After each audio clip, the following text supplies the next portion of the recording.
Somebody wanted to see more detail on my hand crank grinder. This is one I bought at my Uncle Rudy's auction. I don't know who made it. It doesn't really interest me to find out, but you could find out if you wanted to. And it's fairly large. It has an 8-inch white grinding wheel on it.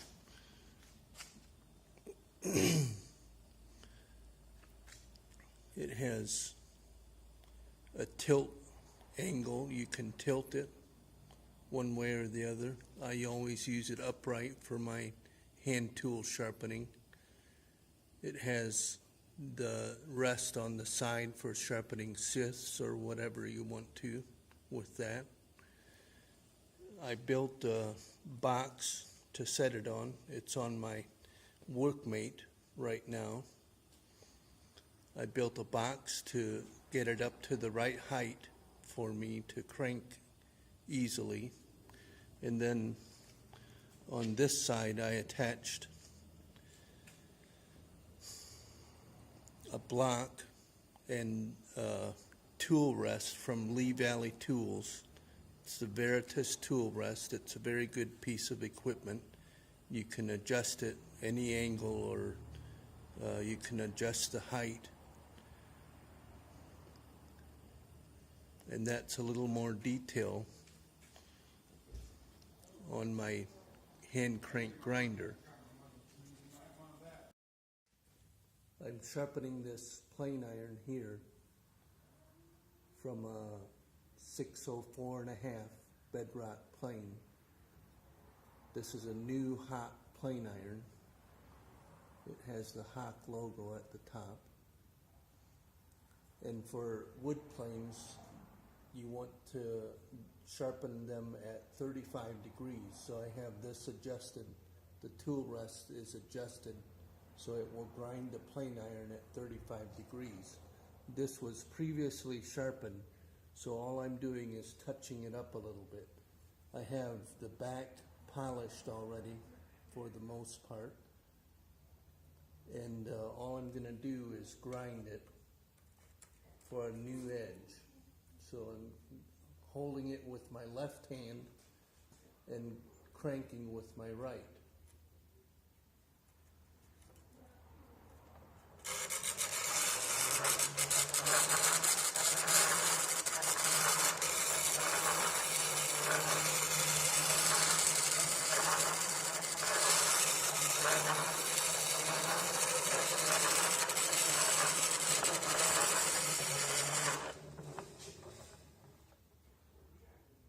We're almost there. Need a little bit more grinding.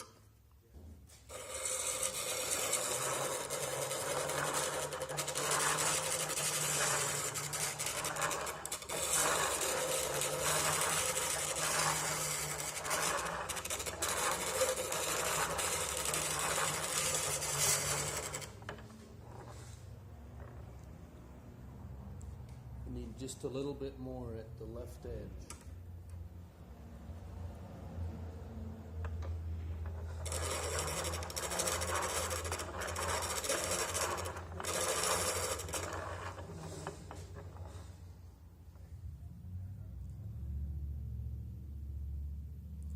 That's a pretty good grind. I don't know if you can see it or not, but it's easy to get a uniform grind with the hand crank grinder because it goes slowly. This is a coarse 80 grit white wheel, and it's cuts relatively fast, but when you're cranking it by hand, it cuts slowly.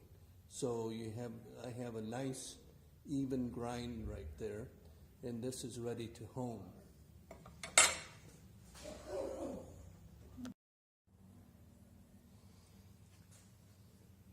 I have here 1,000, 4,000, and 8,000 grit water stones, which I soaked in water previously, so they are wet right now. There's water soaked into the pores on the 1,000 and 4,000.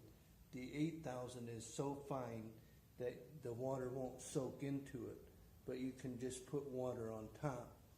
I have the Lee Valley Tools honing guide here. And I'm just going to slip my plane iron in there. Then I'm going to adjust it so that it cuts at the angle that I ground it at. Then I'm going to go just a little bit higher than that angle. And I'm only going to hone the very front edge. Now I have that set up, so all I have to do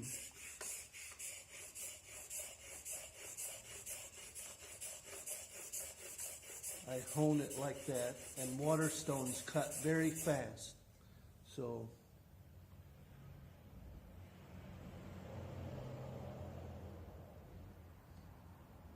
I have an edge almost all the way across there right now.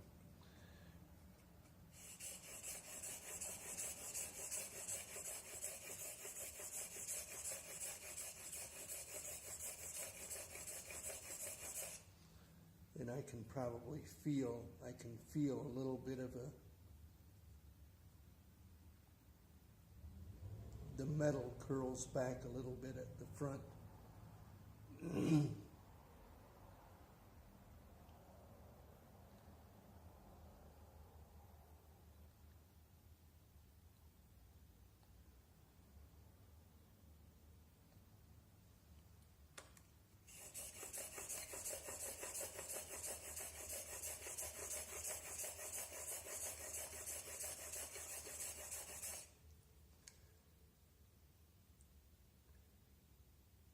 I have a nice edge all the way across there now, and I can feel a little bit of the tip. I'm just going to hone that off a little bit. The metal curls back at the front. Now I'm going to move to my 4,000 grit stone. I'm going to take a little paper towel. I'm going to wipe that off.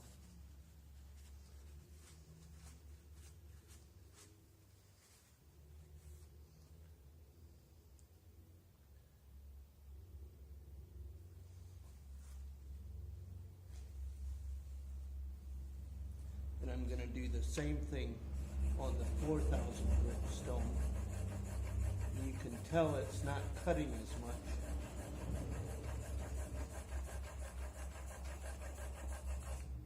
Just polishing,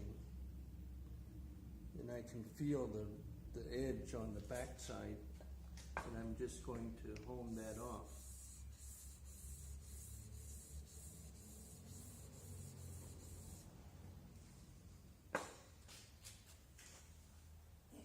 I'm going to wipe that off.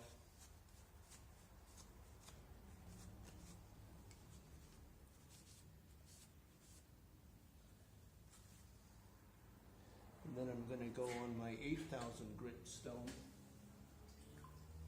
I'm just going to put a little more water on there. And I'm going to polish that edge.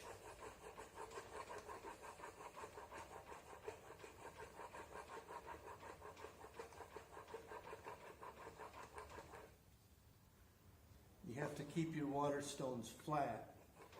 You do that by sticking a piece of 120 or 150 sandpaper to a plate glass, and then you just sand them flat. Water stones are very easy to maintain. They don't last as long as oil stones, but they cut faster and they're easier to keep flat. Now, I wish you could see that. I have an extremely fine edge there, polished edge. And I'm just going to hone the back side a little bit.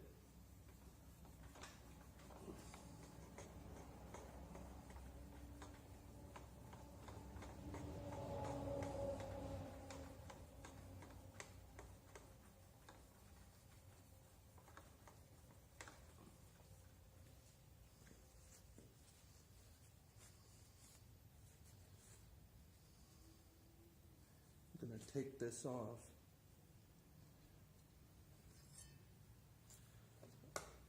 I'm going to always protect that front edge because any little nick will ruin it. It's razor sharp right now, and anytime it touches metal or crunches into something, you'll ruin that edge, so you have to protect it. I have a razor sharp polished edge right there right now. The back is pretty polished. It could be more polished, but for my purposes, this is good enough. And you only need to polish the very front of the blade because that's where the two intersections meet and make a sharp point. But this is done now and ready to use.